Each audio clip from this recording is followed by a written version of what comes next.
don't feel like today is the end. And the only chance you get to ask a question or flag something or float an idea, you know, my contact details on the presentation, so always just give me a shout. But we'll go through what we do, how we do it, who we do it with, and how you can find out a little bit more. So I can share my screen. That is not happy of moving on. So just a quick agenda for today. I'll talk through our purpose and our priorities, our funding offer or offers, and who and what we can fund, and obviously the most important bit, how to apply. So we are the National Lottery Community Fund. Some of you might have heard of us under our previous operating name, which is the Big Lottery. So we are one and the same. We just changed our name about 2 years ago now to really reflect who we are, where our money comes from, and what we do. So we distribute about £30 million every week to good causes. You might have seen some of those good causes on National Lottery adverts. So those are guys like you that are delivering, that have had funds from ourselves and some of the other distributors who distribute money raised through the purchase of lottery tickets and sales of lottery tickets, scratch cards, things like that. So there's us.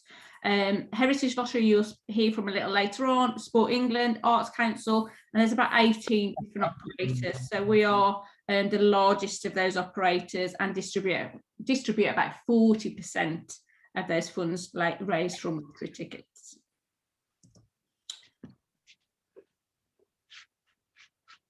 Cool. Ooh, I don't quite know what's happened to this slide, so I think that's a blank one. So our purpose is around really supporting communities to thrive in doing what they do. So a lot of what we ask through our application stages really wants to unpick some of this. And we really want to know the ideas that you bring to us.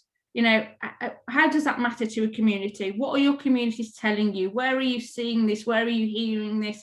Where are you gathering some of this intelligence for the proposals you bring to us? So it needs to be very much grounded in some of that intelligence. And we also use our funding to create some of those real stronger networks within communities. So we're really supportive of a collaborative approach with organisations. You know, at this point in time, everyone's resources are really tight, really stretched.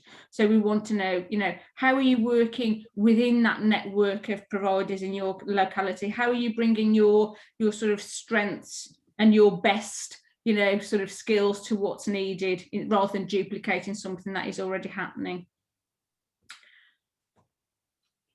And our purpose really supports our vision around people in the lead. So it probably doesn't mean anything to anyone outside the lottery, but what it means to us is we want to hear how you engage your beneficiaries in building this idea. So again, how are you listening to your communities? How are they really driving forward the ideas you bring to us? How are they engaged in developing the ideas? So you hear a lot about co-production and co-design. Those are the sort of things we want to hear, but also we want to hear about, as an organisation or as a group, how are you involving your beneficiaries in the running of that group? How is feedback from one of the people you support then involved in shaping your future delivery, your future direction as an organisation? So some organisations tell us about how their beneficiaries have really come through as maybe volunteers, as maybe staff, and now sit on the board, how they maybe use local people within their board. So it's that sort of stuff we really want to hear, we really want to see. And as I've already mentioned, we want you to build on your strengths. We want to hear about your knowledge, your skills, and your experience. So this is where you tell us you're the experts in doing what you do, okay, and why. We really want to know that, and how well connected you are as an organisation. So in Warsaw, we hear a lot about organisations that are part of One Warsaw forums, and that gives us that impression that actually as an organisation, you are reaching out, you are connecting, you are developing your networks, you are part of a, you know, a wider movement, if you like, and have a real good understanding of what's happening on a wider level rather than your one organisation operating sort of in silo, really. So we're open to all. in terms of we are UK wide, so we operate across the whole of England, Scotland, Wales and Northern Ireland. There are no particular groups that we don't support, and we're really flexible in our approach and proportionate. What that means to yourselves is if you come and ask us for a fairly small amount of money, what we ask from you in terms of evidence, intelligence, is fairly proportionate. But if you're coming to us for a very large ask, then our nosiness and our curiosity, you know, then sort of wants to unpick some of why you're asking us for that amount to deliver over that wide scale. You know, are your skills proportionate to what you're asking us to deliver?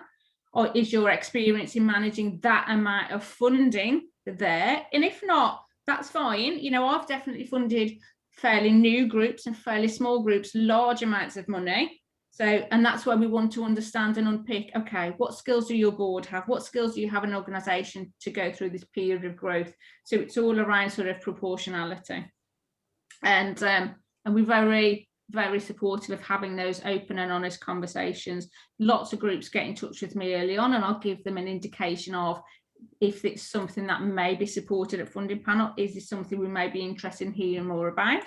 And it may be that actually for some organisations we've said no to, it's not that it's a bad funding application, it's not that it's, you know, it's not a great sort of idea or funding proposal. It might just be actually we are not the best funders for this proposal.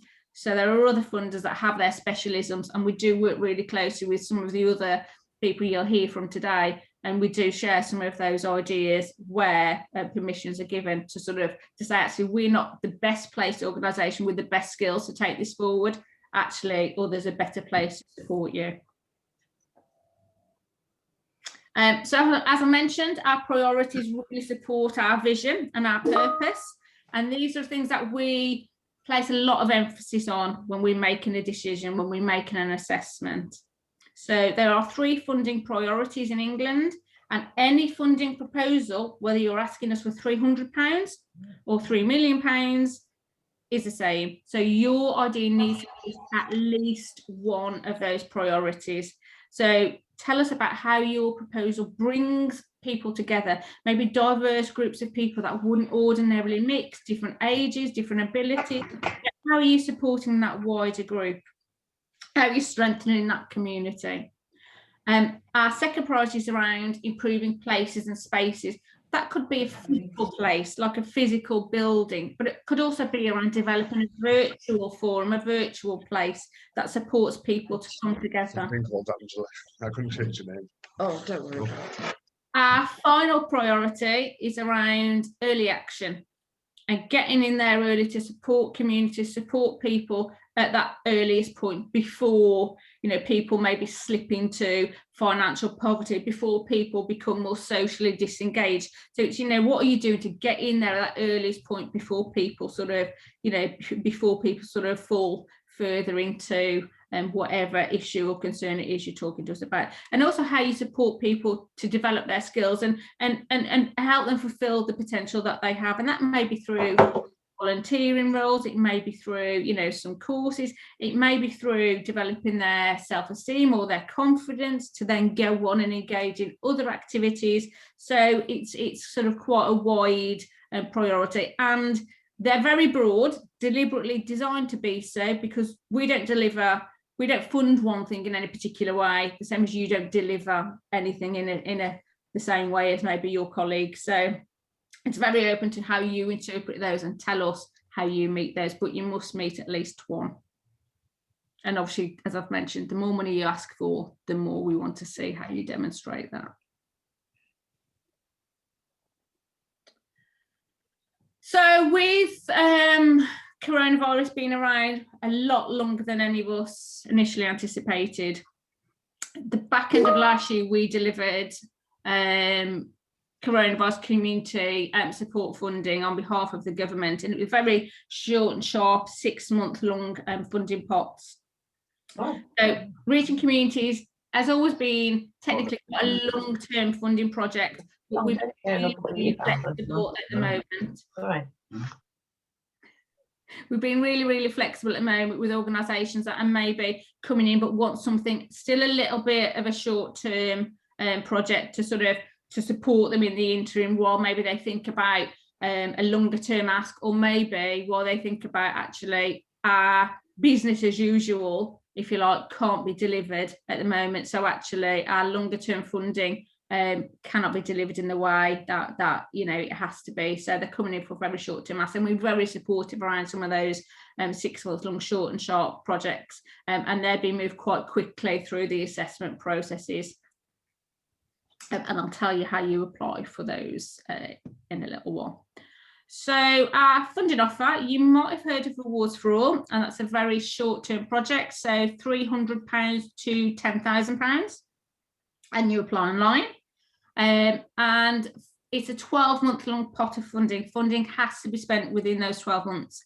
You can only hold 1 Awards for All at any given time. So yeah, so they're very much around developing a pilot, an event or something just to get something started, or develop your experience as an organisation in managing funding. So they're not really designed for longer term projects because they're only 12 months worth of funding.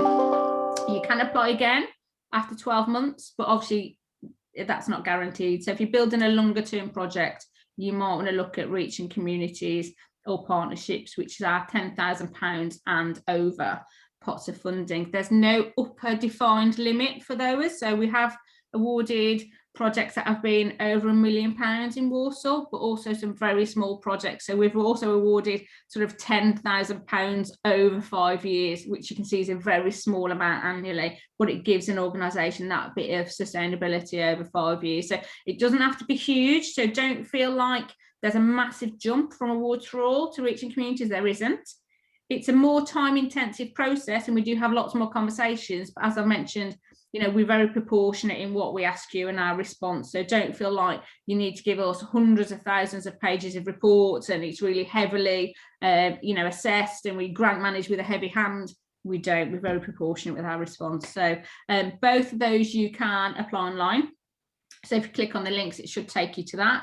And then once you apply, we have 3 months from when we receive your application to come back to you. So within those 3 months, we will make an assessment. We may come back to you for a little more information if we need some clarity, and then it will go to a first stage panel for reaching communities. Reaching communities and partnerships are a two panel process. So, but we may not come back to you for any information. And then within 3 months, you'll hear from us whether or not we're interested and we want some more information at that point to take it to the second and final stage. But at the moment, we say 3 months, it's not taking anything like 3 months at the moment to come back to you for the first stage. So we are just spoken about Awards for All. So Awards for All is 1 panel, 1 assessment, and that takes 12 weeks in its entirety.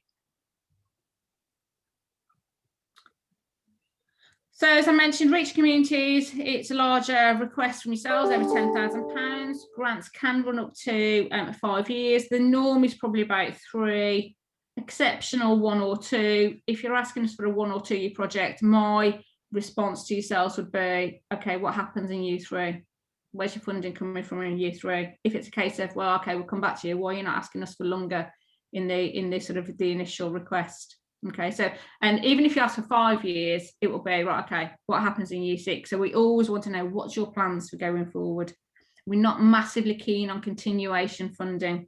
Okay, so it's about thinking about the end of the grant, the next step before you've even applied to us, really. And we know lots of that shifts and changes, and lots of people may, you know, want to talk to commissioners, and then commissioning priorities might change. So we're very open and very flexible, but it would be unlikely for any grant to come in for a second and a continuation grant to be funded for exactly the same amount to do the same activities as the first one. So there needs to be some learning. We need to understand how the first grant has applied to your organisation, your activities for any continuation, and also, you know, what is happening differently. Okay, how are you still keeping pace and keeping up with the needs of your beneficiaries? Because if an organisation tells me their beneficiaries' needs are exactly the same as 5 years ago, I'll want to understand how attuned you are to the needs of your community, because I know the needs change rapidly. So the needs now are not the same as 5 years ago. We can fund direct costs, so your project costs, things related to your project, organisational development, so things like we've awarded quality standard marks, we've funded some staff training, but we'll only fund staff training up to a certain level, so I think it's NVQ3, so no more than that. And we can fund some of the core costs of an organisation, so some of the organisation's running costs. So, for example, you know, it might be a contribution to, you know, utilities, contribution to rent, contribution to, you know, your finance, your HR, all that sort of stuff, but it must be proportionate to the grant. And we can fund capital costs as well. So my very quick point with capital costs is if you're asking us for capital and it is over £10,000, then, you know, we will dig into the lease of the organisation, so making sure that you have a lease which is longer than the length of your grant, and also we would look at some of the caveats around that, and obviously, you know, check that you have adequate quotes from reputable providers, that sort of stuff. So, but we've got some guidance on that on our website as well. So 4 stages, as I mentioned, first stage, very short and sharp, you'll apply online. We might come back to you to clarify, we might not. It depends on how detailed your proposal is. You'll receive an email from us letting you know, are we taking it forward or not at that point, and we'll give you feedback.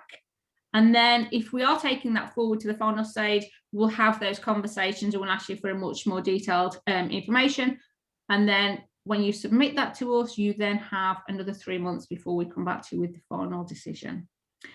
If you are successful at any stage, as I mentioned, we give you feedback. Some organisations have really acted on that feedback, reflected on that, come back in with a revise ask, being successful at stage 1, successful at stage 2, and are now delivering. So who can apply? I'll leave you guys to read through that, who can and who can't. Obviously, we don't fund individuals, we don't fund companies that are profit making, and quick check on your trustees, make sure that there are at least 2 unrelated trustees, so don't live together, aren't married, aren't blood relatives, so we need at least two unrelated. And yeah, a couple of quick questions that we will ask you when you apply. They are on our website, and so definitely think about your response to those. They are character limited as well, so be very mindful, short and sweet when you complete your application form. And yeah, so I've covered that little bit. Safeguarding, if you're supporting vulnerable people, we want to know that you've got measures in place to support these community groups. So we'll of course ask for that within our full funding proposal stage. And yeah, so we used to, if you were funded, if you were successful, you'd get sort of shipped off to another department, another group of people to manage your grant. Now everything is start to finish with one team. So unfortunately, you can have a conversation with me today and still be being supported by me in 5 years' time. So I'm really sorry for any of you that happens to, but yeah, so it saves having to tell your story and your organisation details time and time and time again. So there's my info. So yeah, give me a shout, drop me a line, however suits you, and we'll have that conversation. Thank you. We've got a question in the chat. Yeah, do you want me to respond in the chat while the others start their presentations? Just a quick one. It's Marie Coffey. Hi Donna, my organisation was awarded the National Lottery Community Grant. Is this the same as the awards for all? We have the award for 6 months. No. So there is the Coronavirus Community Support Fund. She needs to have a look on her offer letter. And if it says Coronavirus Community Support Fund, that was funded through the government. We were just distributing it. But if it's a coronavirus grant awarded by the National Lottery, then that is an awards for all. But even if that's still live, you can hold one awards for all at any given time. The only exceptions that I've ever known is during COVID, where you could have had a COVID awards for all and a regular awards for all running at the same time, and apply for an awards for all, even if you got a COVID grant and still live. But most of those are finished now. Thank you. If there's any other questions, can you put them in the chat and we'll follow them up afterwards? Perfect. Thank you.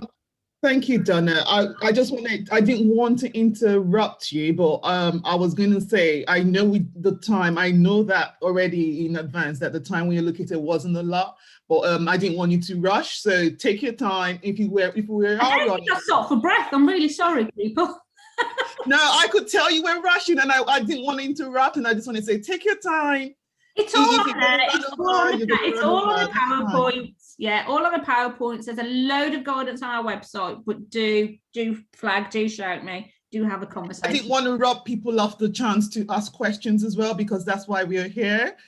This has to be as effective and efficient as possible. So if people are going to ask questions, and by the way, the slides, all the funders have sent the slides to me, and I can send that to everyone that's participated today. If they're interested, please let us know if you would like the slides to be sent to you. I don't want to bombard you with what you would consider junk mail if you don't want it. So please let me know if you want the slides to not just Donna, but we have Sue from Severn Trent coming up next now. And so if you have any questions, please post them up. I'm going to connect to Sue now. Sue, are you there? Thank you very much, Donna. No problem. Thank you. Hi, morning. Yeah, I am here. Can you share my presentation, because our system isn't letting me share my screen? Then. I'll do that. Thanks. Sorry, Sue. We are running behind time. No problem. It's all right, we're not allowed to use Zoom at Severn Trent, so I have to sort of bypass the system to get on Zoom, but it won't let me share my presentation. All right, let me see if I can bring this up now. Is it Severn Trent Heritage? Apparently our cybersecurity team don't think it's secure enough, but who knows? Everybody else seems to be getting on fine with it.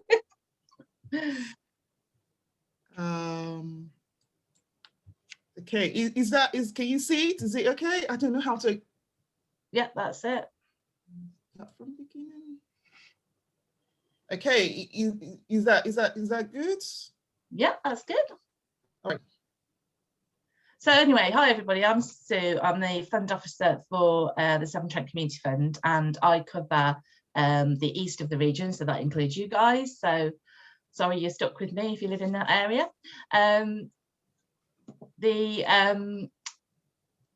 We started the fund a year ago. So do you want to, I'm going to have to say next slide, please, aren't I? Yes, I can't do please. it. I'll be like the guy on, what's his name? Chris, what's his name? But yeah, so basically, our fund was launched last January as a brand new fund and commitment from Severn Trent. So it's a 5-year commitment starting back last January. So we've completed year 1, and it's a £10 million commitment for projects across the Severn Trent region to just support community projects. We did a lot of research prior to the launch of the fund, and we actually asked Severn Trent customers, so people like yourselves, what was the need, what was wanted in our community, and it was around community wellbeing.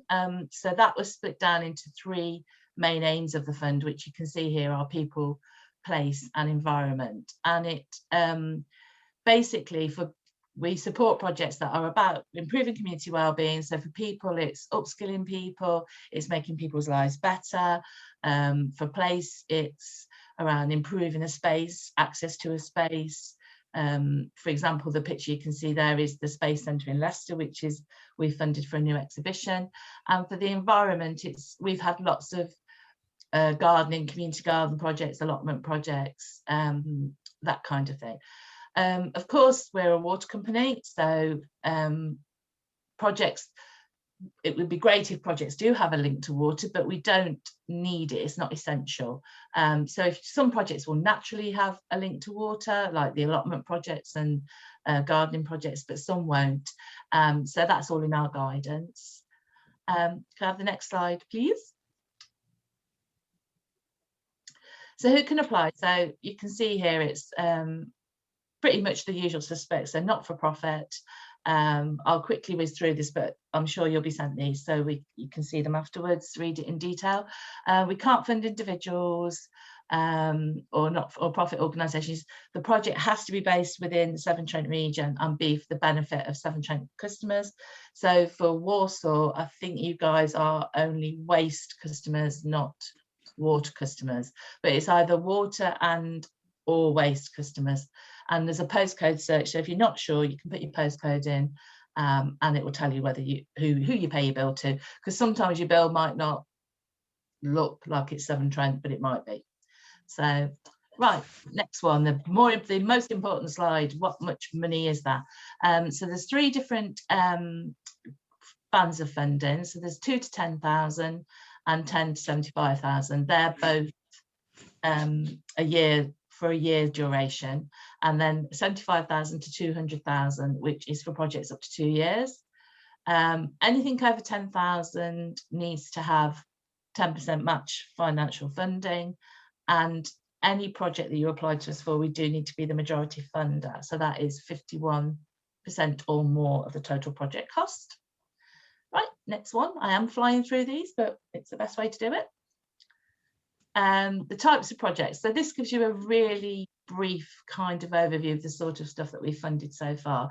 But on this slide, you'll see there's a link to something we call our story map, which is a really nice way of looking at what we funded in our first year. So it's split into geographical regions. So if you're only interested in the central region where you live, then you just click on that button, but you can look at every region across the Severn Trent just to give a flavour of the kind of things that we funded.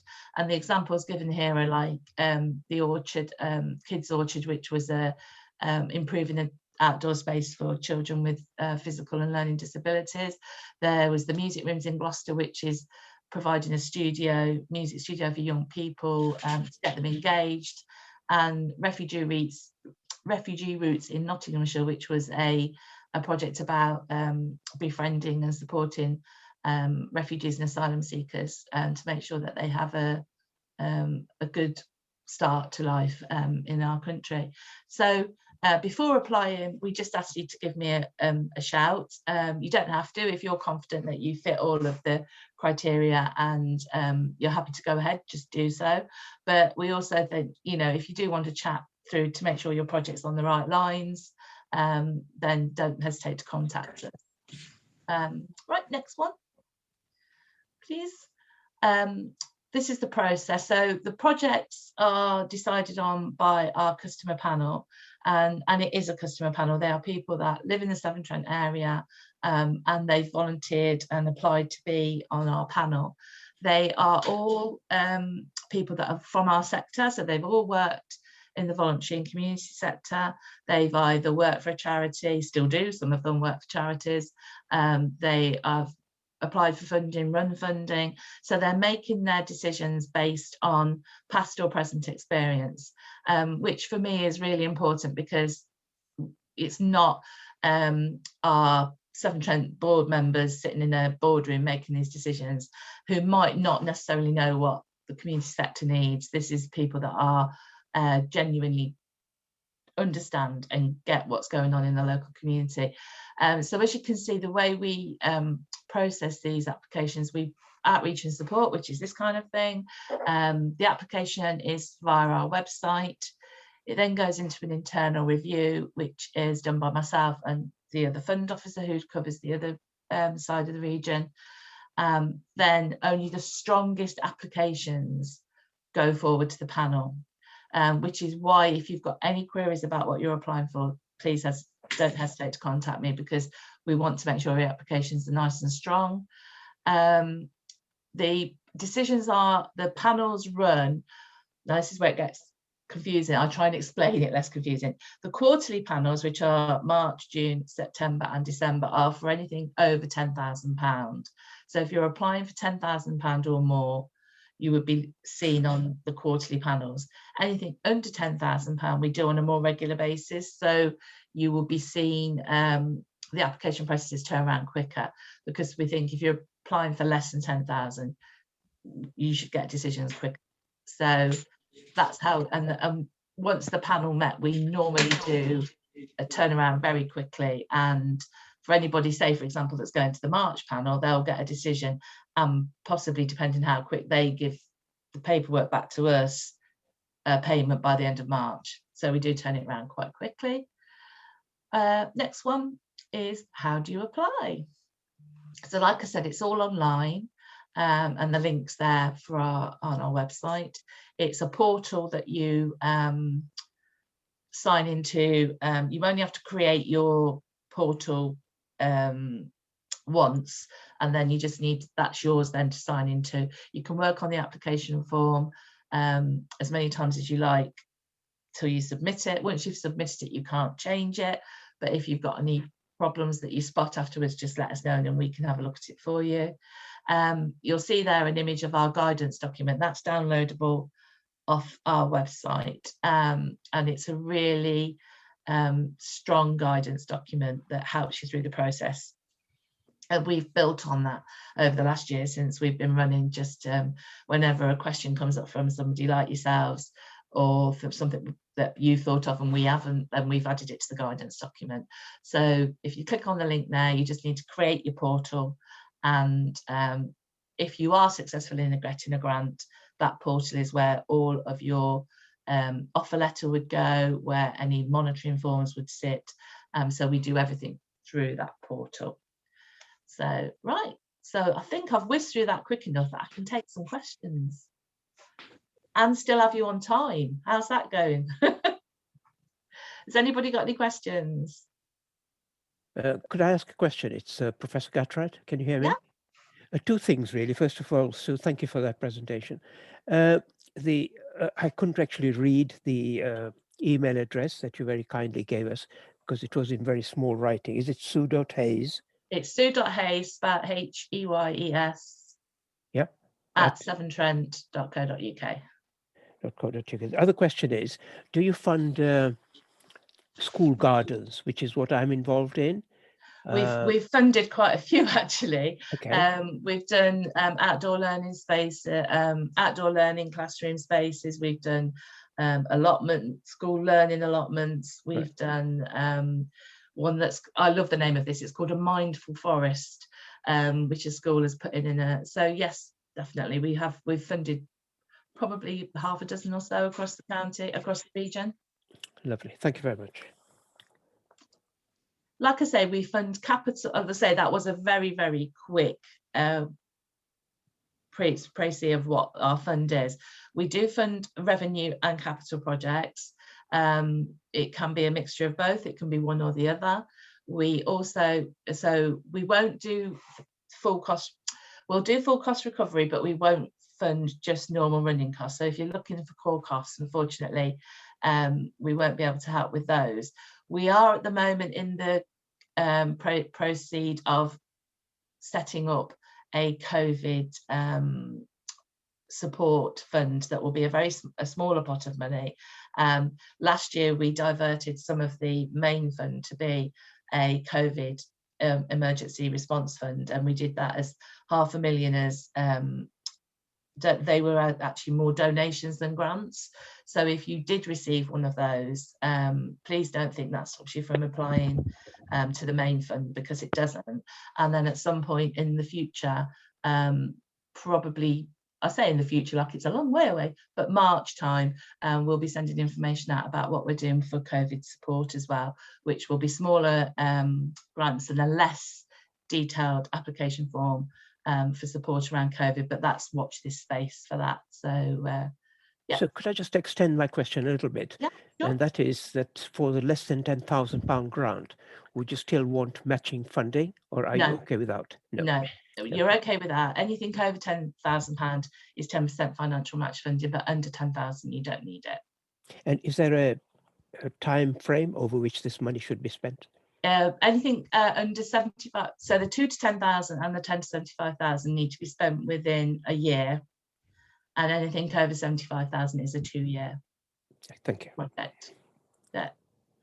Anything else? I've just seen my old friend. So, quick one from me. Sorry, other questions? Yeah, quick one from me, Sue. Yeah. For outdoor projects that might need use of a landscape architect or quantity surveyor, etc., does Severn Trent have any additional help for groups that haven't done that kind of project before?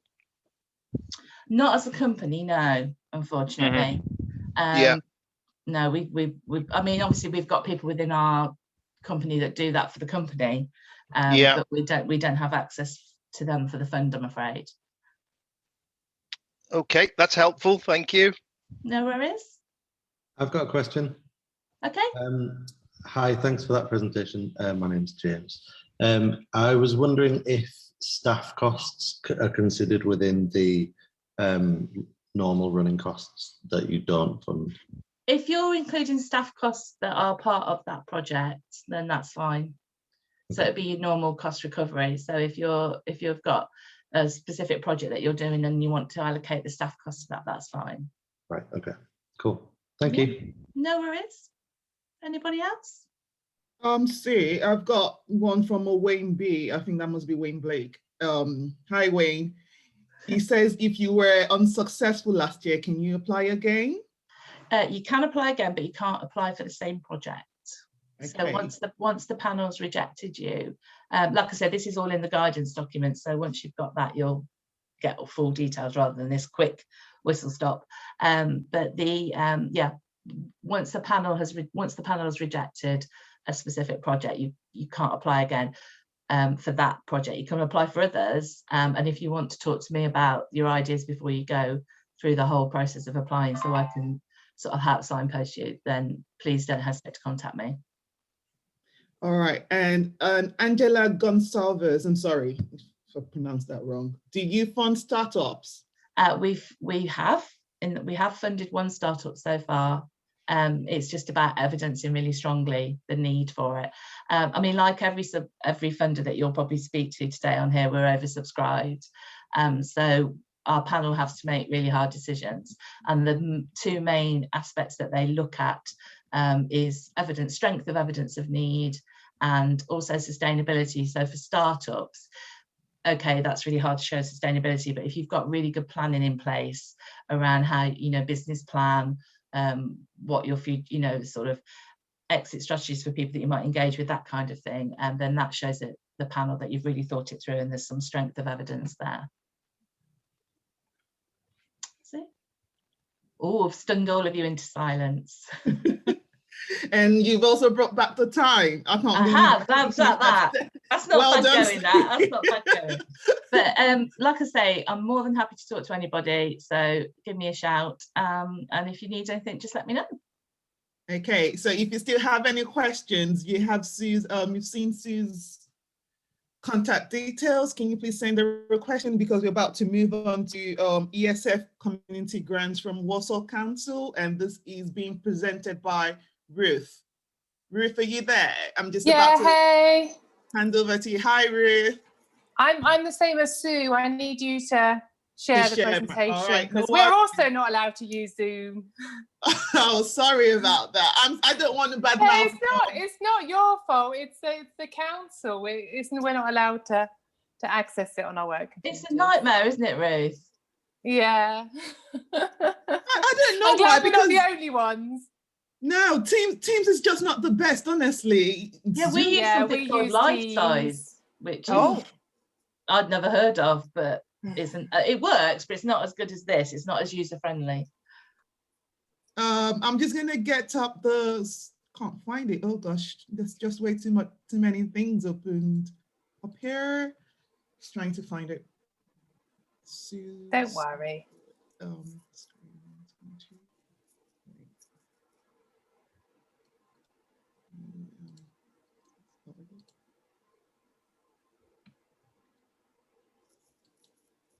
There it is.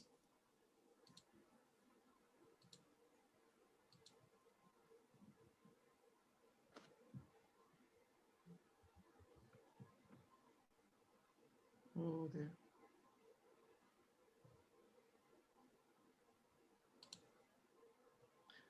Sorry, guys. Trying to.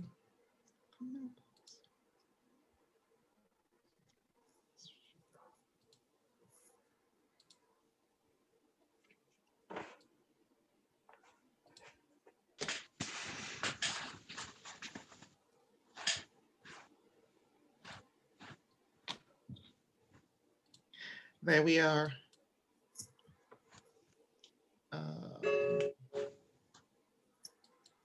Oh, that's it. Okay, am I okay to start? Yes, please. Lovely. Hi, so I'm Ruth. I work for Walsall Council and I manage the Esf Community Grants. So Esf is managed by Walsall Council, but it is actually a grant for the whole of the Black Country. So we fund projects in Walsall, Wolverhampton, Sandwell and Dudley. So the money is from European Social Fund and it's managed by the ESFA. So we're kind of the deliverer and the ESFA are the kind of the middle management that help us with the education part of the project, and the money comes from ESF. So when often I say the money comes from ESF, which is European Social Fund, people panic because they think, oh no, the money's going to be taken away soon. We're actually funded until 2023 at the moment. So despite Brexit, it doesn't mean that this fund is just going to disappear, because there's quite a lot of money left in the pot. So the fund is around at the moment till 2023. I'm sure it'll probably end after that, but it is still around for a couple of years. So don't worry, it's still functioning, it's still around. You can still apply for quite a long time. So what we do is that we offer grants of up to £20,000 to local organisations. And when I say local, organisations do have to be registered in the Black Country and operate in the Black Country. So both of those elements need to be in place for somebody to apply. So we offer grants of up to £20,000 to deliver activity that supports unemployed and economically inactive people who are over 16. So the projects are about helping people back into work. So we'll fund projects who will run programmes to help people back into work. So the aim of the project is to really help organisations who are locally based to engage with local communities and help them progress towards the jobs market, just because we recognise that a lot of people perhaps don't access mainstream services, but they might be likely to come to a community centre or a local group who they have a close relationship with and know their needs. So how much can you apply for? So grants of up to £20,000 are available. You don't have to apply for the whole 20,000. That's the max. We kind of do it on a rough kind of calculation of about £1,000 per participant. So if you're going to apply for the full 20,000, we'd be expecting you to work with 20 participants, for example. So, you know, you can work it out on a scale. So if you want to work with 10 people, it'd be less money. So it's a maximum 6-month project delivery. So they're quite quick projects. It's not a lot of time. You can do shorter projects in 6 months, but we advise going for 6 months just because it's quite a lot of pressure to deliver the volume of paperwork that ESF require in a short amount of time. So 6 months is advisable. The money we give you must be used to entire the full project. So it's not match funding. The money we give, you must use it all for the project that you're proposing, and no match funding is required. And it has to be new or additional activity. It can't be just your ongoing work or just paying for your general work. It has to be a specific project. Can't be used for match funding, as I said. And you can reapply if you want to. If you've funded before, you can apply again. If you've delivered successfully, you can apply again. Although we are always looking for new applicants. So new applicants are usually prioritised. But if you've delivered well before, you're welcome to apply again. So next slide, please. Sorry, Ruth, if I didn't mention before, right. You weren't here before when I mentioned, I know you have an allocated time, but you don't feel the need to rush through. So it takes. Oh, sorry, am I going too fast? No. I just wanted to put that there because you weren't here when I mentioned it before. Thanks. Okay, so we have funding rounds basically spaced throughout the year. So the next funding rounds we have coming up are round 10, which is the 19th of April, and round 11, which is the 7th of June. So there are our next 2 rounds. We try and keep our website up to date. There's a link there to the website with the new rounds. Depending on how many applications we get each round, sometimes we might put in an extra round. So it's always worth checking our social media and checking the website to see. But at the moment, those are our next 2 rounds. And just so you know, deadlines at ESF are very strict. So when we say this is the deadline for the round, we do really mean it. So you have to have your application in on that date. So that means you have to have it posted to us and you have to have it emailed to us. You have to do both with your application or your policies. This is because everything is stamped when it arrives, and we have to keep that evidence to prove to ESF that we stuck to those rounds to make it fair to everyone. So just to warn you, if you're going to apply, I get a lot of people ringing me on the application date saying, can I post you an application? And you really have to think ahead and make sure you're organised and are posting and emailing your application on time. So those are our funding rounds we have coming up. And we will have more as well, so not the only ones, but please keep checking our website for updates. Okay, so next slide, who can apply? Okay, so this fund is for organisations with a turnover of less than 300,000, so it's aimed at small organisations. You can't have more than 9 full-time members of staff. You can't already be in receipt of funds from ESFA or DWP, because that would be doubling up on the funding. You need to have a number of policies in place. So you need to have a constitution of rules saying how the organisation is managed and what it does. You have to have a bank account with at least 2 people who'd be required to sign.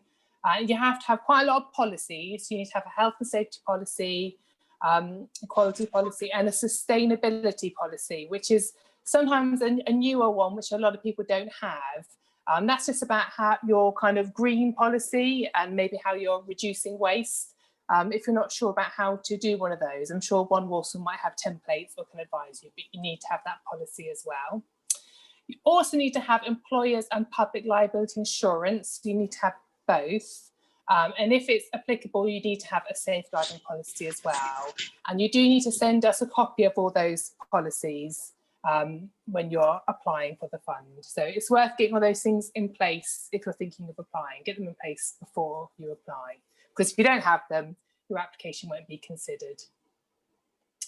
Okay, so what can the grant be used for? Sorry, next slide.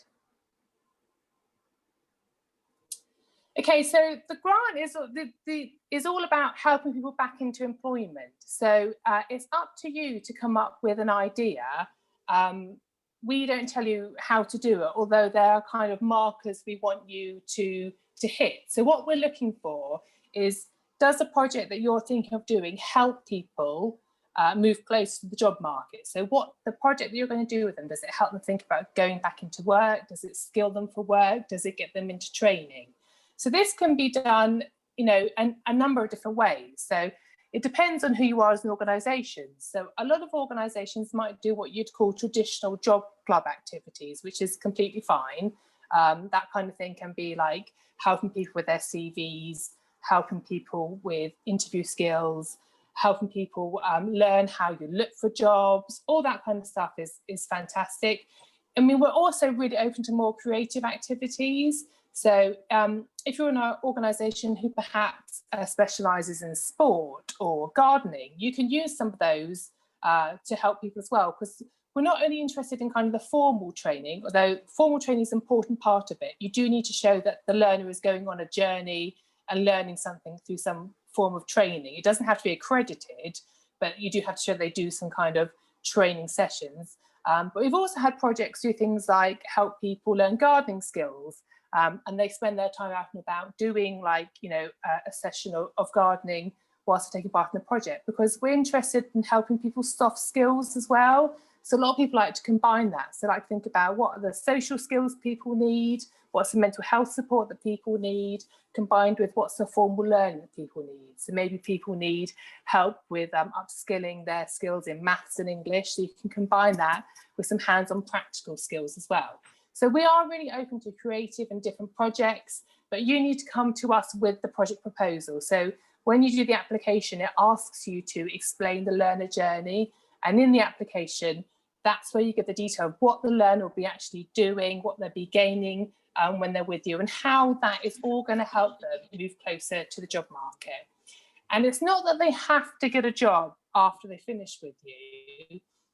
We do ask for some outcomes. So if you're working with 20 people, we're expecting perhaps for maybe 2 of them to go on to work and 2 of them to go on to training. We do ask for evidence of that. But we're not expecting you to get all of them into work, but we are expecting you to show how they've moved closer to the job market. So perhaps they're more confident with their job searches, for example. Okay, so there's on that side, which I'm sure you a copy of, it's just a kind of list of some of the things that we're open to fund, but we are also very open to your ideas as well, as long as you can prove that it's helping people get back into work. So yeah, these are all the things we can fund. So we can fund staff costs, we can fund, you know, training and admin, any of those kind of staff costs involved in running a project. We can fund tutors, volunteer expenses, participant costs, marketing, stationery costs, and we also offer 15% on direct staff costs. So when you're applying, the budget outline shows that you need to calculate 15% of your direct staff costs, and you add that into your budget, and that's to cover your overheads. So when you're applying, you can't push in your budget kind of money for rent and that and heating and that kind of thing, but your 15% provides that for you, and you don't need to show the evidence for that. So just be aware when you're applying for community grants, ESF, everything has to be claimable, so everything has to be proven. So when you're putting items in your budget, just be aware that you have to provide evidence of buying this item or spending this item. And this can be really difficult sometimes for people in ESF because they don't have the evidence. So for example, if you're going to put in the budget something like printer ink, that's fine, that's a completely claimable cost. But you do have to have the paperwork to show how that printer ink was used to fund this project. So if you have like a general photocopier that you use in your office, you have to think about how am I going to show that this was used for community grants. So just so you know, it can be quite detailed when it comes to ESF and how you prove spend. You need to make sure everything is claimable on your budget when you're writing your application form. Okay, things that we can't fund, just move on to the next slide. So just mostly, same things as most people. We won't fund anything that promotes politics or religion. We won't fund anything that benefits under 16s or benefits people who are already employed. We're solely focused on people who are completely unemployed. So sometimes we have situations of projects are working with people who maybe have some part-time work, and that counts as employed. So that often proves to be a problem for them because people actually aren't eligible for the project. Also, if people have their own businesses, unfortunately, sometimes people are ill-advised to start their own business. They start one, it's not making any money, but actually it's still registered and they're registered as a director of their own company. That still counts as employed. So just be aware when you're thinking about who you're going to work with, that these people are actually eligible for the project. We can't work with anything that benefits under 16s. We will fund projects that work with 16 to 18-year-olds, but just be aware that we have to be very careful that the project is actually needed, because ESF has another funded programme in the Black Country through the Impact Project, which exists to work with young people. So you have to prove that they're not already engaged with that. And also, because 16 to 18-year-olds should technically be in education, you have to prove that they're NEET, so you'd need to get a referral from the school or college to show that. So generally, I advise that community grants is really for working with people aged 18 plus. But if you have the right proof and you have the right links and expertise, you can work with the 16 to 18-year-olds. You can't get, we will buy things like laptops and computers, that's all fine, that's all claimable, but not if that an individual item costs more than £1,000. And just also to let you know, we can't fund second-hand equipment. So we can fund IT, you know, tablets and stuff, but they can't be refurbished or second-hand, has to be new. Can't do building repairs, vehicles, or like trips. We're not really a project that funds kind of social projects. It's very much focused on employment. Okay, so if you're interested in applying, the best thing to do is to contact me and have a chat with me about your project, what you want to do, and the details of it. I really advise doing that before you apply, because there's a couple of mistakes that can be made with the application form. And I'm always very happy to look at drafts of applications before they go in. So please, you can send me a draft of your application. I will give you feedback and suggest any tweaks that are needed. So just the last slide. If you are funded, everyone has to do some training to take them through on how to deliver ESF, just because it's very particular in terms of paperwork. So you will have to attend a training session. And just so you know that the £20,000, it's given in 3 different stages. So if funded, you would get 25% up front, and then you would get 2 more payments during the life of your project. Okay, I think that's everything from me, unless anyone's got any questions.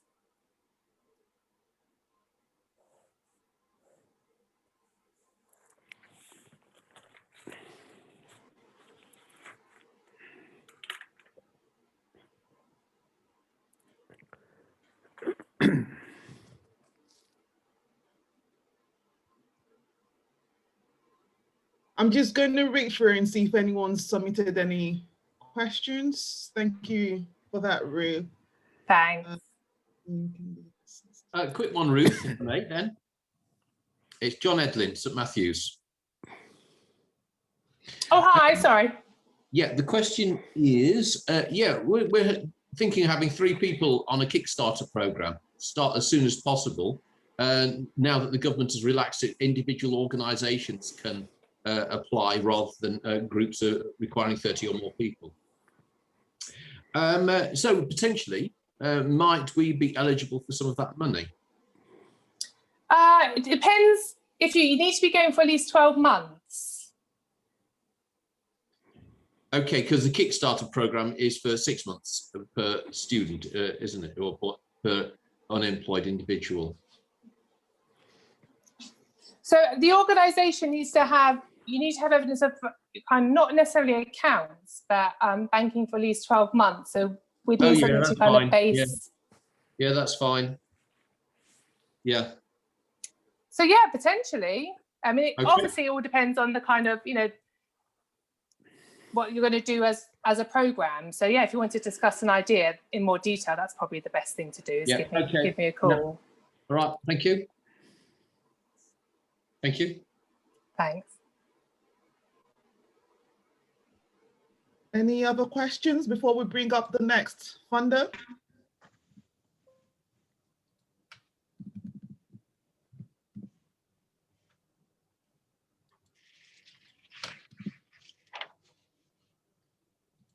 All right then, can't see anything on the chats.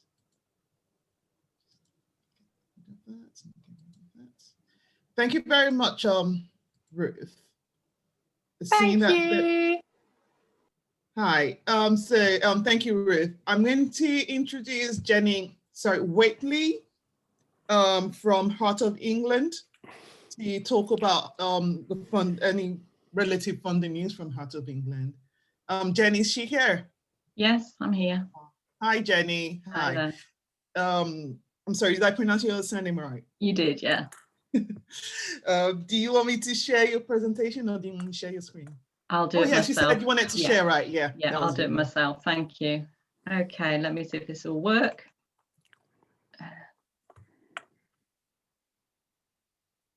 Okay, can you see that? Yeah.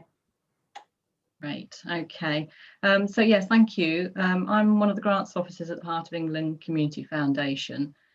My presentation is fairly brief. I just wanted to give you an overview of the foundation and the grant making we do, and I'll highlight some current grant programmes that might be of interest to you. The Heart of England Community Foundation has been running for over 25 years now, and we run a number of grant programmes which change quite often, so it's something to keep a tab on. But we award grants across Birmingham, the Black Country, Coventry, Warwickshire and Solihull.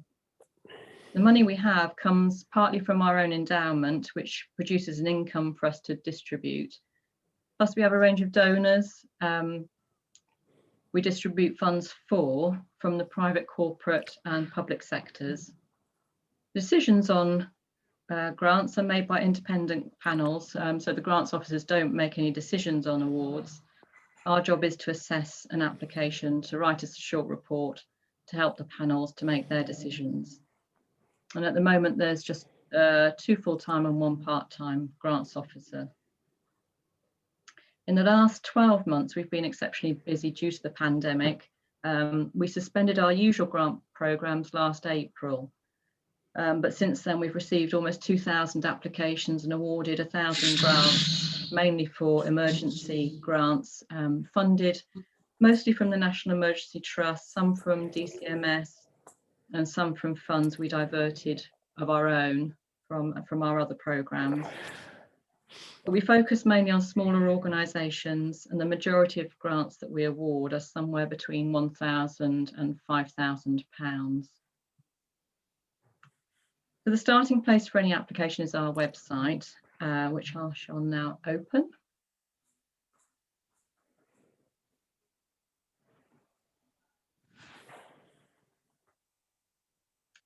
Sorry, that's it.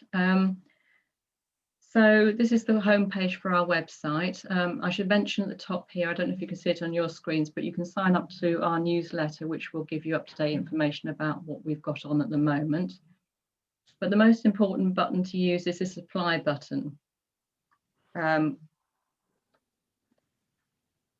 you'll find 3 more pages. So the available grants, support for applicants, and essential information. The available grants page takes you to which programs are open at the moment. So you'll see there's quite a few, but some may not be applicable to your organisation. And on each one of these buttons, you'll find out more information about that particular fund, their fund criteria or its aims, and who can and who can't apply. Then back to the apply button. This next one is support for applicants, which is a useful page to go to. It tells you a little bit more about how to complete our application forms, has an FAQ section, talks a bit about social enterprises and KICs, which I've heard other speakers talk about, and also what makes a good application. And then the third page is particularly important, and we really strongly recommend you look at this before starting an application form, because it goes through lots of the rules and regulations about who can apply and what other information you might need to send us with your application form. But when you are ready to apply, you go to the website, find one of the funds that you want, and then you click to take you through this, click the more info apply button, you apply now, and that'll take you to a registration form for that particular fund, which all you need to put in is your email address, and then once you've done that, you'll get a link sent to you for the application form. Okay, just go back to the presentation. Okay, so we do have some standard rules that most trusts and foundations have, and before you apply, you'll need some documents in place that cover these rules, and so these are listed on the slide. A constitutional governing document that sets out how you're managed, and this must include a dissolution clause or asset lock, which explains what happens if your organisation were to close to any of the remaining money or assets. You'll need a bank account in the name of the organisation, and we need to see a recent bank statement that shows the opening and closing balance, the sort code, and account name and number. We want to see your accounts. This would either be the most recent full set of annual accounts, or if you're a new organisation, you need to have a 12-month cash flow forecast. Your governing body, so your trustees or directors, must include at least 3 unrelated people. And you'll need an up-to-date equal opportunities policy and a safeguarding policy for children or adults as appropriate. Most of the time you need to send a copy of each of these with your application form. You might need help with creating some of these, particularly the policies. That's where infrastructure organisations, perhaps like one Walsall or perhaps Get Grants, might be able to help. There's some information on our website, but there's also a lot of information available out there on the internet. But also to note that all our grant programmes have an income limit for the organisation, so please check these. Sometimes it's £250,000 and sometimes £500,000, depending on the fund. And this is because we want to make sure our money goes to smaller grassroots groups that might find it difficult to access funding or have few internal resources. And the grants officers will look at all these documents as part of our due diligence process, checking the financial and management health of an organisation. So there are 4 of those funds available at the moment that might be particularly of interest to you to apply to. The Coronavirus Resilience Fund is for services or activities which will help those most affected by the pandemic. And it'll fund things such as food banks or befriending services for elderly or the vulnerable. For example, an organisation was recently awarded £3,000 to prepare and deliver culturally appropriate meals to elderly and vulnerable people, to help them with errands and odd jobs and to offer befriending. However, I should say about this fund, it's been very heavily used and is now coming towards the end. So if you're interested in this, you'd need to apply pretty soon. And the Wesleyan Foundation small grants, they're also focused on the pandemic at the moment, although it's an ongoing fund that we have, so that may change in the future. And they're interested in projects or activities that support mental well-being, bereavement support, domestic violence services. And for example, on this one, we awarded a small group £2,000 to provide a peer support group and counselling for parents affected by the pandemic. Harry Payne Fund, that'll fund a wide variety of activities, including core costs. They do prefer applications from registered charities, although they will consider other types of organisations. And for example, a group of £1,000 was awarded recently to support disadvantaged members of an under-16s girls handball team so that they could participate in their club and in the National Girls League. And the Positive Futures Fund funds projects aimed at disadvantaged young people, particularly to keep them out of the criminal justice system. So that's interested in projects that help young people develop skills to improve their future employability, or it might help care leavers to live independently, or projects that offer mentoring to raise aspirations. And many of the grants awarded through this fund are for projects using sports or arts as a diversion from antisocial or criminal behaviour. And the strongest ones are those where young people have been involved in planning the project. For all of these, there are no deadlines at the moment. They're rolling programmes, but as I said, keep an eye on our website because we do change things from time to time. And as we hopefully come out of the pandemic, we will start to reintroduce some of our previous funds. So in the application itself, we want to know a bit about your organisation, how long you've been running, what you do, and who already uses your projects or services. We want to know what you're planning to do. So is this something new, or do you have an ongoing project or service?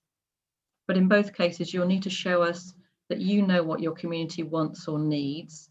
So who have you talked to about your plans? For example, your members or local families or young people. So perhaps you've done a questionnaire, or have you identified a gap in services? And is there any local data that supports your ideas? How will you know if it's successful? And what information will you collect to show the difference it will make to each person that attends? This is important because you'll need to send us a report at the end of the grant. And we want to know who will deliver the work, who will be responsible, what they'll do, how many people will you support and for how long? And how will you recruit people to the project or service? How will they know what you can offer them? You'll need to show us that you can understand how much it will cost and how you've calculated the figures, and particularly do they add up? So finally, you'll need to sell your project or service to us. The person assessing your application is working mainly from the application form. And if that's not clear about what you want to do, or how or why, then we can't write a good report for you. The most common reason for an application failing is where the eligibility criteria haven't been met, or where the proposed project or activity doesn't fit the aims of that particular fund. And finally, if you want some additional help and guidance to make an application, please get in touch with us. We obviously can't write your application for you, but we can help with advice on what makes a good application. And I'd be happy to take any questions. Thank you.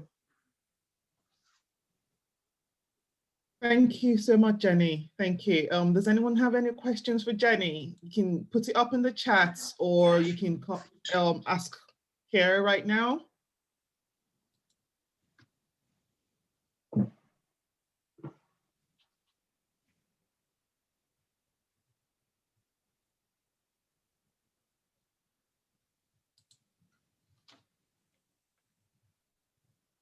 Just wait a minute or two to give anyone the chance to unmute or type or whatever. We would be having Dawn Bainbridge next from Heritage Funding. I understand she has signed in. Dawn, are you in? I'm here, yeah. Hi, Dawn. I think we are way ahead of time. Thank you, Yeah. Jenny. Okay, that's no Seeing that no one has any questions for Jenny, and if you do remember something, you have her email address, you put it up just a minute ago. You can always send her an email. Jenny, sorry, not Jenny, Dawn, do you want me to share, or do you want to share your screen? if you can share, that would be fab.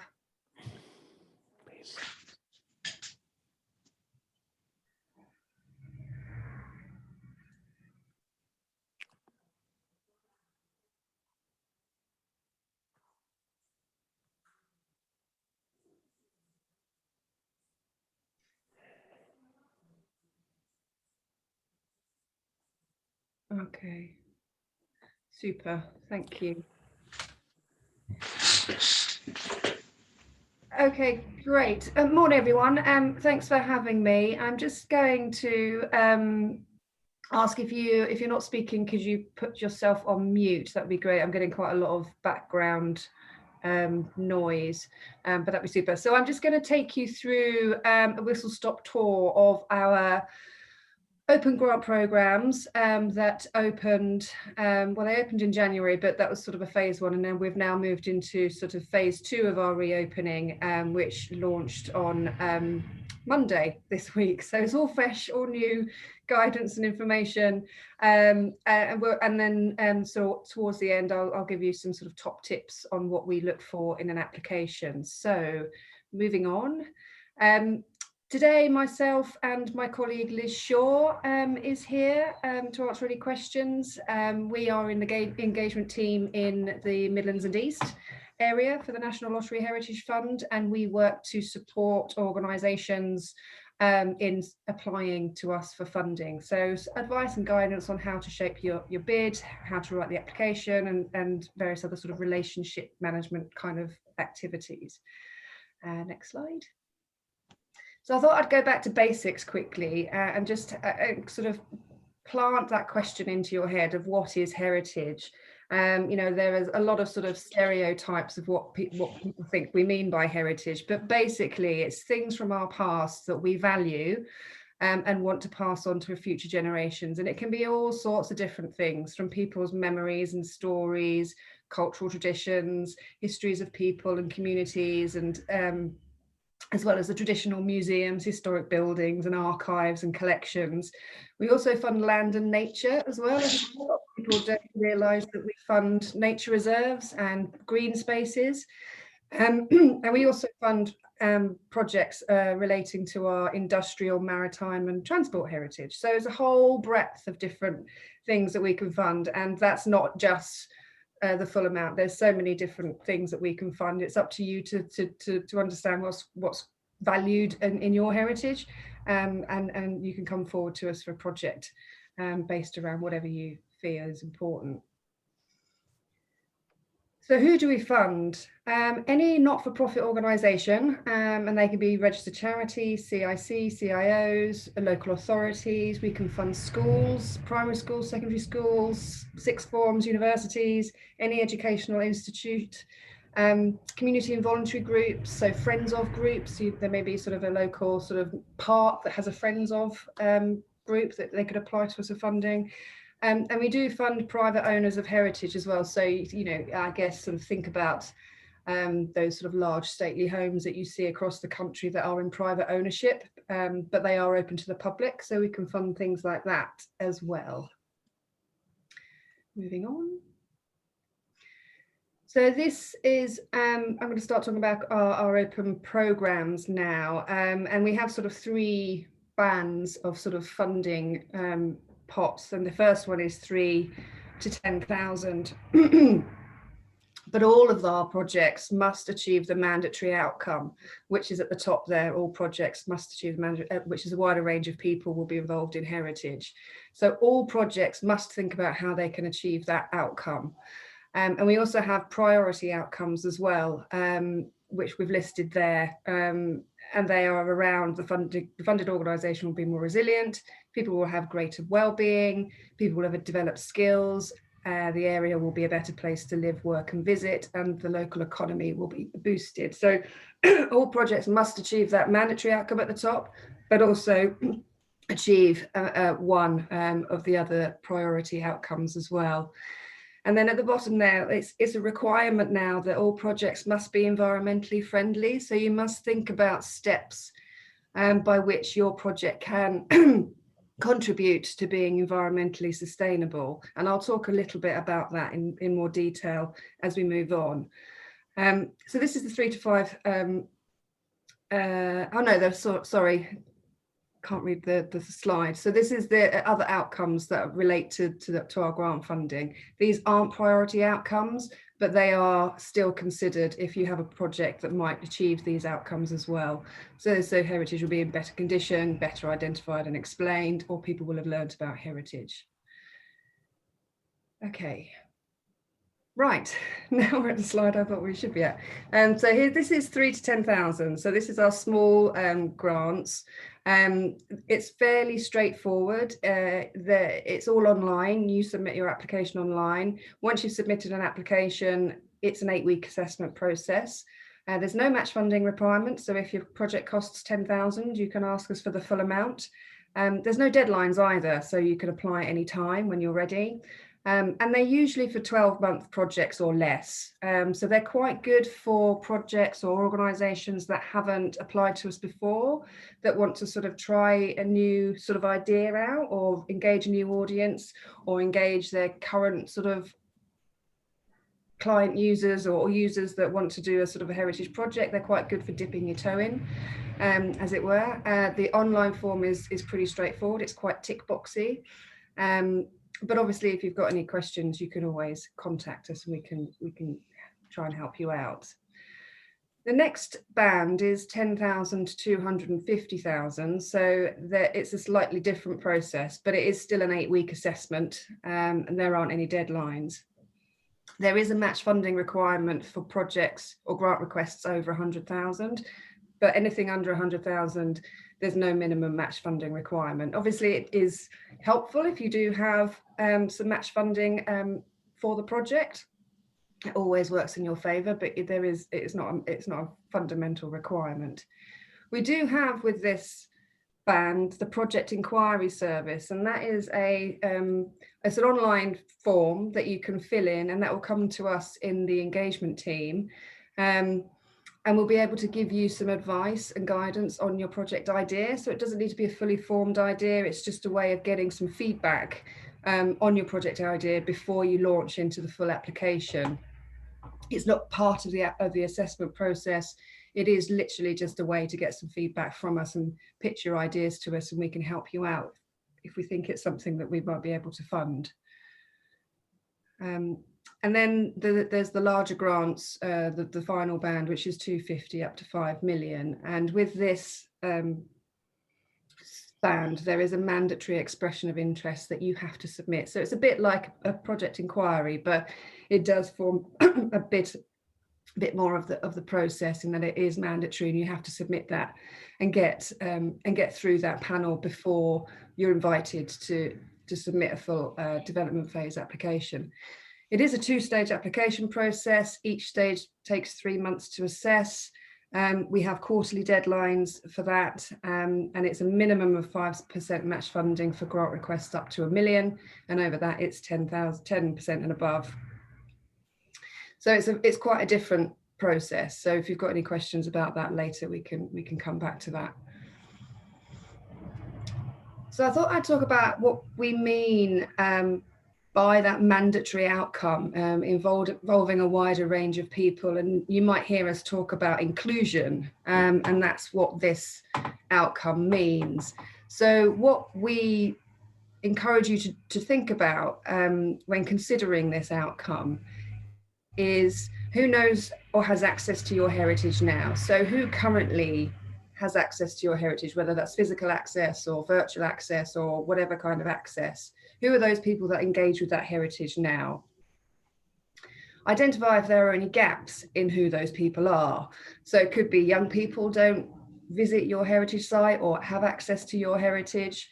It could be people from lower socioeconomic backgrounds, people with disabilities. So identifying who are those people that don't currently engage with your heritage. The next step is like find out why they don't, you know, talk to them, consult them. That could be through online surveys, it could be through building partnerships, it could be through discussion webinar sessions, but find out why they don't access, and then what would encourage them to come and access your heritage. So then from that consultation work, you can then deliver activities within your project that are appropriate for those particular audiences because you've built that partnership with them. So environmental sustainability. So this is about making your project environmentally friendly, and it is proportionate to the size of your project and the size of your grant request. Obviously, if you've got, you know, if it's £100,000 and under, we're not going to ask you to sort of do everything that's listed here, but it can be things like, and if you're an activities-based project, so you're not doing any kind of capital work or building work, or you don't have a site, for example, it's things like, you know, minimizing the use of single-use plastic. It's perhaps using recyclable materials or biodegradable materials. It's thinking about encouraging people who are involved in your project to visit you via public transport. It could be things like if you do have a site and there's green space around, you know, creating little wildlife gardens, or putting up bat boxes or bird boxes in the area to sort of help encourage different species in terms of for environmental reasons. There's also things like if you are doing a capital project, reducing your energy and water use, using sort of rainwater for flushing toilets, or using solar power panels, that sort of stuff. And also tell people about the environmental measures you're putting in, share the word, create a, you know, awareness of environmental sustainability efforts that you're making. And then there's the Join the Fit for Future network, which you can do online.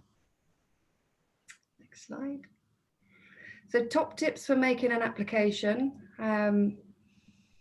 First off, read the guidance. I know it's fairly obvious, but we've got lots and lots of guidance on our website, all for the different bands. So there's guidance on the program, but there's also guidance, help notes on the actual application form. So the help notes will take you through each question step by step and give you advice on guidance on sort of what we're looking for in terms of how you answer those questions. So lots of information on the website. There's also case studies, there's also blogs, there's also sort of little webinar sessions about sort of the programs and what we mean by outcomes. There's best practice guidance. So that sounds a lot, but it is there to help you.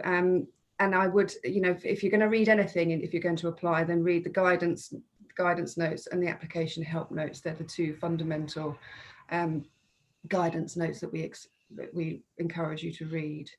Avoid jargon and acronyms. So a lot of people get quite technical in their application forms, but we want sort of very simple, concise, bullet point type language. Think tabloid rather than broadsheet. So, you know, we want just to know exactly what the project is, what the heritage is, what your project's going to do, how much it's going to cost. We don't need a whole wealth of sort of long sentences and technical information.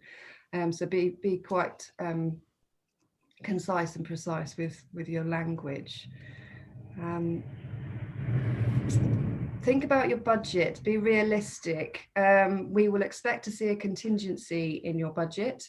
We'll expect to see costs for evaluation, but also make sure that you are you are putting in everything that you need. Quite often people undercost projects, and that increases risk, because we're then not sure whether you'll be able to deliver the project based on the budget that you've presented. So it's about being really, really realistic. So why now and why? So we often say that, you know, applying to us is kind of the last resort. So we'll want to know why this project needs to go ahead now.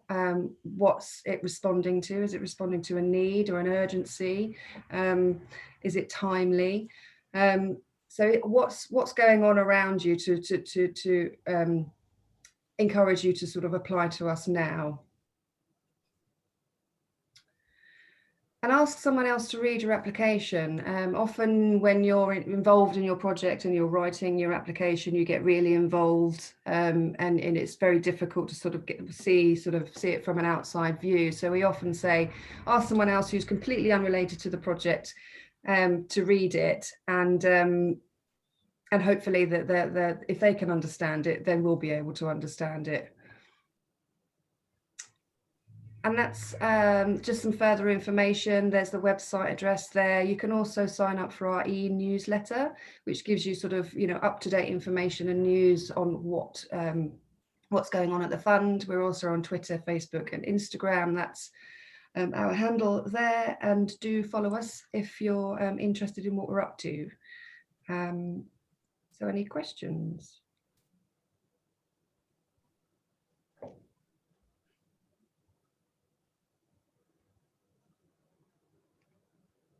No, good. Thanks, Dawn. Thank you. If anyone has any questions, can they let me know? I do have a question, but I don't want to stop anyone. I can wait until everyone else has asks the question.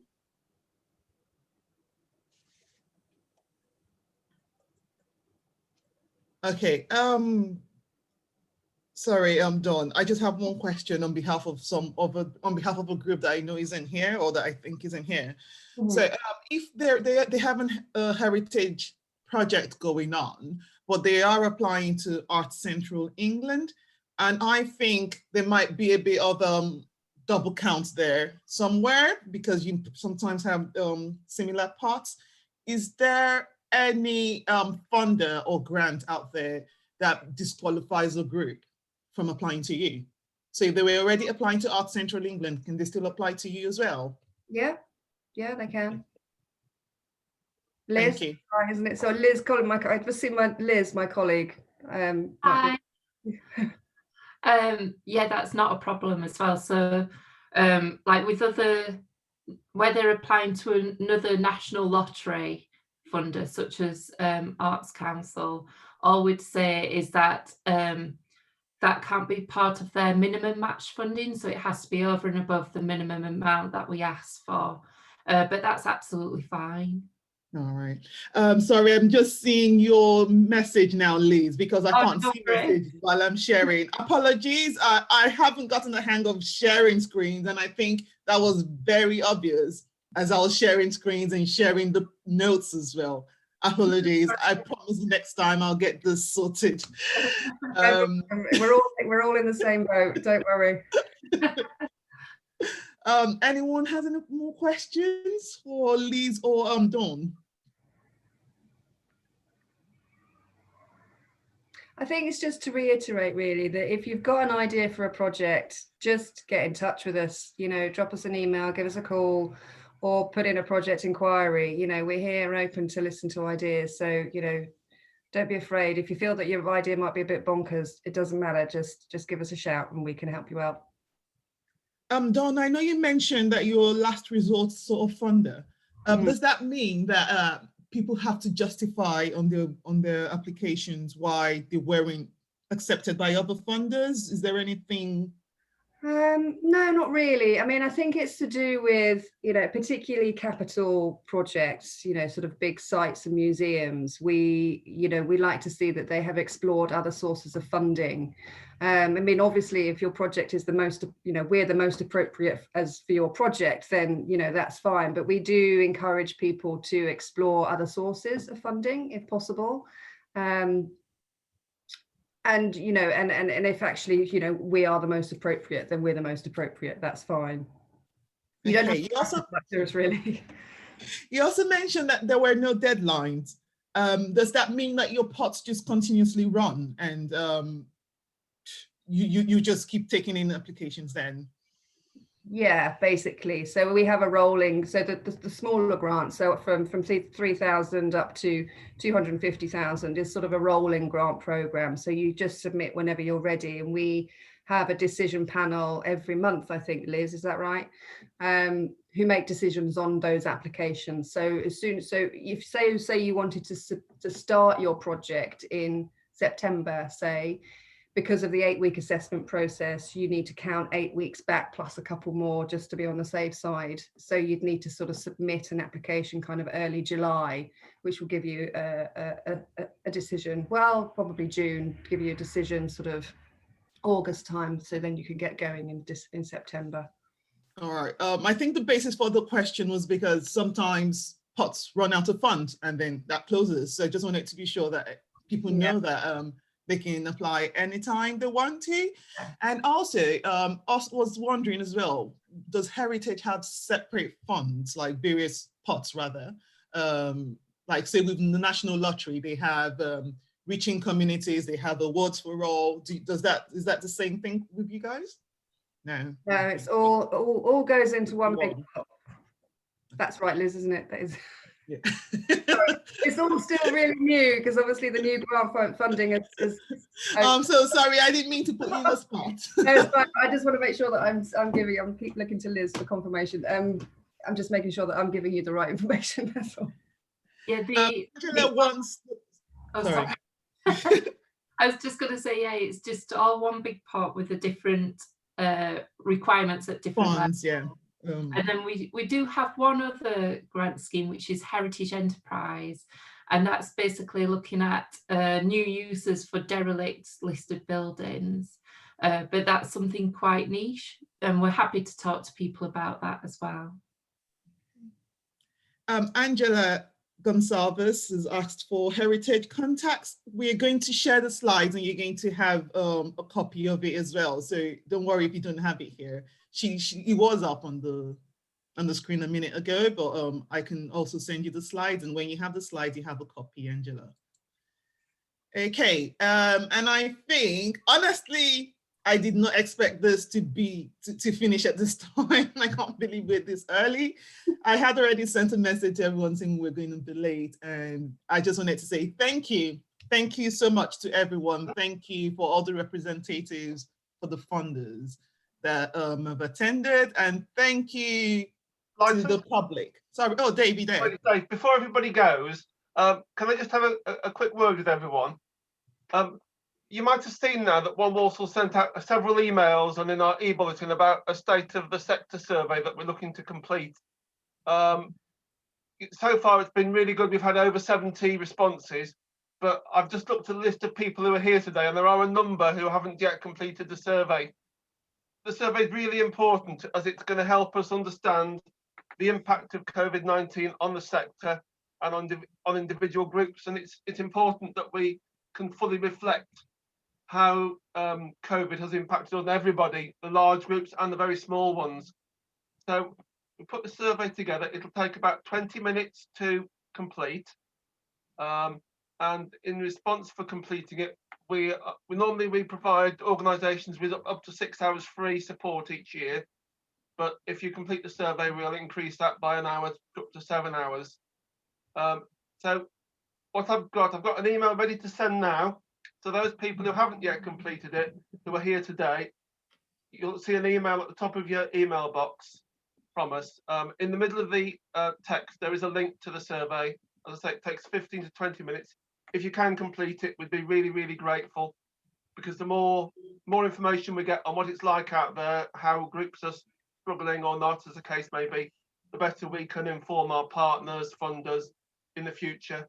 I think over the next few years, funding particularly is going to get tougher as the government start to sort of recoup some of the expenditure and some of the debt that's been created over the last few years. So the more understanding we are of what the sector does and how it's impacted by everything, the more chance we've got of being able to influence funders and partners to make sure that the sector gets what it needs. So thank you for that, Lighton. Thank you, Dave. I was just, you know what, I'm so sorry I forgot about the sector of the survey. I know it wasn't really the plan for me to bring it up, but I should really have remembered. And saying that, I was actually thinking about sending out a survey to you guys. Is there any way you think we can improve this? It's always good to meet the funders, but maybe next time, maybe you don't want a presentation, maybe next time you want to be able to ask them questions, maybe you want more time to ask them questions. So if there's any feedback, I think I'll be sending out some surveys, depending on if management authorizes that, to see how we can improve the next kind of funders forum. And that said, I want to say thank you to everyone again for coming in, because when we were designing this, the initial thought was that people were going to come in and just coming for the ones they were going to be interested in. I didn't think there was anyone that was going to stay for the 2 hours. I thought it was a long time, and I didn't expect anyone to stay for that long. I thought people were just going to come in for heritage or coming for lottery or whatever. So thank you so much. Thank you for staying for the whole period. And I think with that, if anyone does not have anything else to say, we could close this. I'll give 2 minutes for anyone who wants to come up and say anything. Just to say then that thanks for all the presentations. I think the idea of getting through things quicker is something that I strongly approve of, and I don't know if I'm speaking for other people. Certainly I'm speaking for myself. Thank you.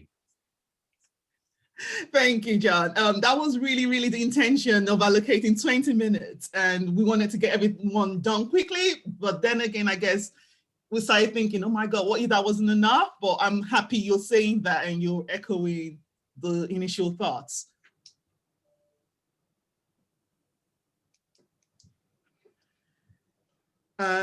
There's one from Mark here. Thank you for bringing in the funders, and also from Jeff. It's good to hear the organizations. So yeah, I'm very happy that it's a positive, is a positive feeling generally. So I guess we could end this now. Thank you to everyone. Thank you.